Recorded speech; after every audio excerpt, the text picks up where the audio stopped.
Muy buenos días. Soy la doctora Elisa Alegría y soy médico adscrito del Departamento de Córnea. Es un honor para mí compartir esta mañana con ustedes, sobre todo en un evento tan importante como es un aniversario más de nuestro hospital.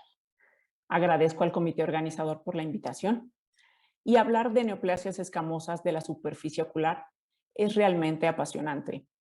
Las cifras que a continuación voy a mencionar son en general sobre el cáncer, no sobre patología ocular, pero nos brindan una visión bastante interesante. El Observatorio Global del Cáncer es un órgano que forma parte de la Organización Mundial de la Salud y su objetivo es demostrar el perfil epidemiológico y el impacto de la enfermedad en el mundo. En su edición 2020, en plena pandemia, ellos consideran que hay o que hubieron 19.3 millones de nuevos casos. Nuestro país aportó a esta cifra 195,000, es decir, un 1.1%. También ellos consideran que en las últimas 2 décadas ha habido un aumento de hasta el 70% de casos nuevos en cáncer. Por eso tenemos que estar listos para recibir un paciente con cáncer de cualquier tipo, en cualquier momento, en nuestra consulta. Ahora bien, entrando al mundo de las neoplasias escamosas, hablemos un poco de su incidencia. Es importante mencionar que es el tumor maligno más común de la superficie ocular. Y hablar de su incidencia, pues es realmente difícil ya que depende de la posición geográfica en que nos encontremos. Sin embargo, los números más comunes son entre 1 a 2.8 casos por cada 100,000 habitantes por año, siendo Sudán y Australia los países que tienen una mayor incidencia, esto por la latitud que ocupan en el mundo. Pero veamos qué es lo que pasa para nuestro país. Esta línea punteada representa el Ecuador, que divide en polo norte y polo sur, y para nuestro país nos divide exactamente a la mitad el trópico de Cáncer.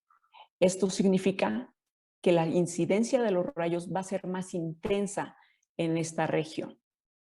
Por lo tanto, se ha descrito que los rayos UV es el principal factor de riesgo para el desarrollo de esta enfermedad. Ahora bien, entendamos qué es lo que pasa a nivel oftalmológico, a nivel ocular. En el espectro electromagnético, la luz ultravioleta se encuentra en el área de las radiaciones ionizantes, teniendo la capacidad de separar los átomos de los electrones. Y la córnea es el tejido que absorbe la mayor cantidad de radiación a través del epitelio y la membrana de Baumann. Por lo anterior, son estructuras que son susceptibles de dañar su ADN de manera más frecuente. Ahora entendemos qué es lo que pasa a nivel molecular. Una vez que se daña el ADN, se va a formar el complejo de la beta-catenina, que se encarga de regular la transcripción y la adhesión de las células. Su sobreexpresión se asocia con diversos tipos de cánceres, formando el complejo de E-caderina, que es un transductor intracelular. ¿Y qué significa esto? Que favorece la transferencia del ADN dañado de una célula a otra, de una generación a otra. Además, el complejo de la E-caderina tiene un efecto sobre el incremento y la proliferación celular. La beta-catenina también afecta el VEGF, por lo tanto hay vascularización, y además afecta la metaloproteinasa 9 y las lamininas. Por consiguiente, invasión de membrana basal. Por otro lado, también suele afectarse el gen P53, que es un gen supresor, y de esta manera tenemos proliferación celular anormal con el desarrollo pues, de una neoplasia. Y quisiera que pusieran atención a estas imágenes, que son casos de los pacientes que recibimos en el departamento de córnea, pero lo más importante es que ustedes ya los están recibiendo en sus consultorios. Y una vez que tenemos la sospecha diagnóstica, de manera clínica, ¿qué es lo que tenemos que hacer? ¿Cómo vamos a seguir a estos pacientes? Tenemos que clasificarlos. ¿Y cómo lo vamos a hacer? A través de una clasificación de las más típicas, pero sobre todo las recomendaciones que a continuación voy a dar se quedarían limitadas a una etapa T2 o T3, porque si vemos el resto de la clasificación, nos habla de invasión a nivel orbitario, senos paranasales, incluso cerebro, lo que saldría de nuestra competencia. Para hacer el diagnóstico, es realmente difícil distinguir clínicamente entre una displasia benigna, un carcinoma in situ y por lo que sugerimos el uso de la citología de impresión. Su utilidad ha quedado realmente demostrada con el paso del tiempo y además de manera legal sugerimos que siempre exista el diagnóstico histopatológico. Una de las limitantes de este estudio es que no nos va a dar extensión y profundidad. Sin embargo, podemos echar mano de algunos otros estudios de imagen, como sería la tomografía de coherencia óptica, en el que se encuentran perfectamente descritos los hallazgos que de manera intencionada tengo que ir a buscar al momento en el que hago mi estudio, como sería un epitelio hiperrefléctico, un epitelio engrosado y sobre todo esto que es muy franco, la transición abrupta entre el epitelio normal y el afectado y sobre todo la sombra hiporrefléctica entre lesiones de gran tamaño. Para aquellos que todavía gustan de la microscopía confocal y tienen la posibilidad de hacerlo de manera intencionada nuevamente, ¿qué es lo que voy a hacer al momento, qué es lo que voy a buscar al momento de mi estudio? Células pleomórficas, núcleos realmente prominentes como estos que vemos por acá, células basales con bordes mal definidos y la ausencia de nervios por la alta reflectividad de la neoplasia. Ahora, ¿cómo preparo yo mi técnica quirúrgica? ¿Qué es lo que voy a hacer? Ustedes están realmente familiarizados con la técnica de no touch, de no contacto, que nos habla de márgenes de resección realmente amplios, de 4 milímetros a nivel conjuntival, crioterapia en los bordes conjuntivales y bordes libres de hasta 2 milímetros a nivel corneal, incluso la posibilidad de colocación de membrana amniótica para el cierre de defectos muy grandes. Y lo primordial en esta técnica quirúrgica es cambiar el instrumental al momento que hemos terminado de resecar la neoplasia. Sobre todo insistimos en siempre estar familiarizado con las complicaciones, como serían la deficiencia de células de limbo, un proceso de hipercicatrización a nivel corneal y sobre todo sin bléfaro. Y aquí nos encontramos con la quimioterapia tópica. Todos realmente estamos familiarizados con estos 3 medicamentos que podemos encontrar a lo largo y ancho de nuestro país, pero quisiera que centraran su atención en este cuadro, ya que nos habla de la mitomicina C y empezamos con estas pequeñas controversias de las concentraciones, que puede ir del 0.02, 0.03, 0.04%. Sin embargo, no importa la concentración, la posología va a ser la misma. De igual manera, para el 5-fluoracilo hay concentraciones del 1%, 2%, 2.5, 3, hasta 4%. Pero, insisto, la posología es lo realmente importante y no varía dependiendo de la concentración.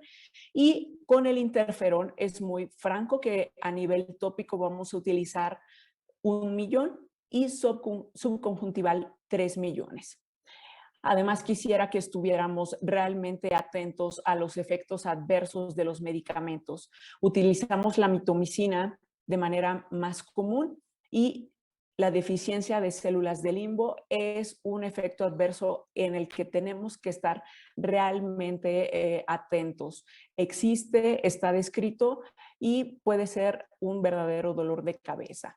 Para el 5-fluoracilo no se habla de una queratitis punteada superficial, sino de erosión punteada. Incluso alguna literatura habla de lisis corneal con el uso de este medicamento, por lo que tenemos que estar realmente atentos. Ahora bien, entramos a las recomendaciones y a la parte medular de esta charla.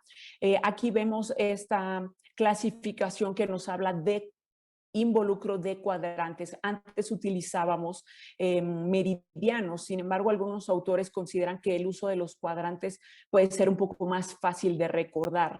Y para lesiones realmente pequeñas, simplemente se sugiere la resección quirúrgica. Una vez que se ha resecado, si los bordes son negativos, pues el seguimiento se puede hacer de manera mensual durante un año. Una vez que los bordes son positivos, la quimioterapia tópica se sugiere durante 6 meses con una nueva citología y una vez que está resuelta la neoplasia, seguimiento cada 6 meses por al menos 2 años.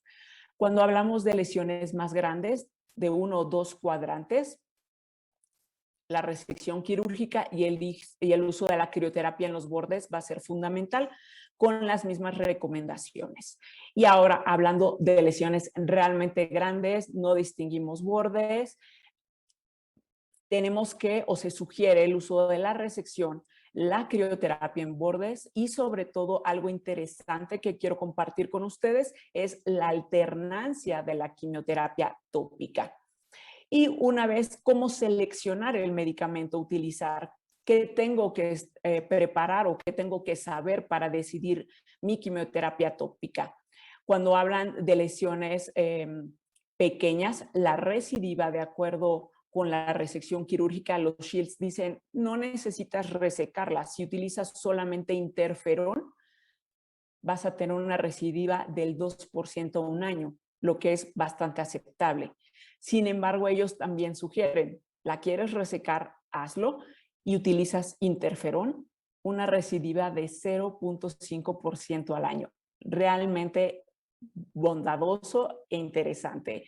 Cuando tenemos lesiones más grandes, de 1 a 2 cuadrantes, nuevamente los Shields dicen, no la reseques, utiliza interferón, pero vas a tener una recidiva de 4% a un año. O incluso también mencionan, ¿la quieres resecar? Utiliza interferón y tu recidiva todavía va a ser menor, de entre 1 al 2% a un año. Este autor, más interesante todavía, dice, lesiones pequeñas, solamente utiliza cirugía, pero él considera que va a haber una recidiva de hasta el 66%, pero él da un seguimiento más grande, hasta 24 meses. O también podemos utilizar cirugía más mitomicina, recidiva de 7.7% a 36 meses. Y en las lesiones muy grandes, que no tenemos bordes, es aquí donde surge esta posibilidad de la alternancia de la quimioterapia tópica. Este autor considera que utilizamos 5-fluoracilo al 1% por 2 semanas y nuevamente otro medicamento de quimioterapia tópica como la mitomicina al 0.4% por 2 o 3 ciclos y tu recidiva al año es del 5.7%. Entonces, tenemos que estar familiarizados con estos números que podría parecer hasta un poco aburrido. Sin embargo, esto me va a dar la pauta para seleccionar el mejor medicamento para tratar a mi paciente. En conclusión, podemos decir que es realmente importante tener un perfil epidemiológico sobre las patologías más comunes en la región del mundo en la que yo me encuentre. Esto para poder aportar y brindar un tratamiento oportuno a mi paciente. Es fundamental entender la fisiopatología de cualquier enfermedad, ya que esto me va a permitir dar un tratamiento preciso y sobre todo adelantarme a las futuras complicaciones y poder resolverlas. Los estudios de imagen siguen siendo una excelente alternativa para el seguimiento de estas patologías y la quimioterapia tópica, dependiendo de la región en la que estemos y el medicamento que podamos encontrar, debemos de estar listos con estos porcentajes de recidiva porque esto nos va a dar la posibilidad de darle al paciente un pronóstico. El paciente siempre quiere saber si esto va a regresar o no.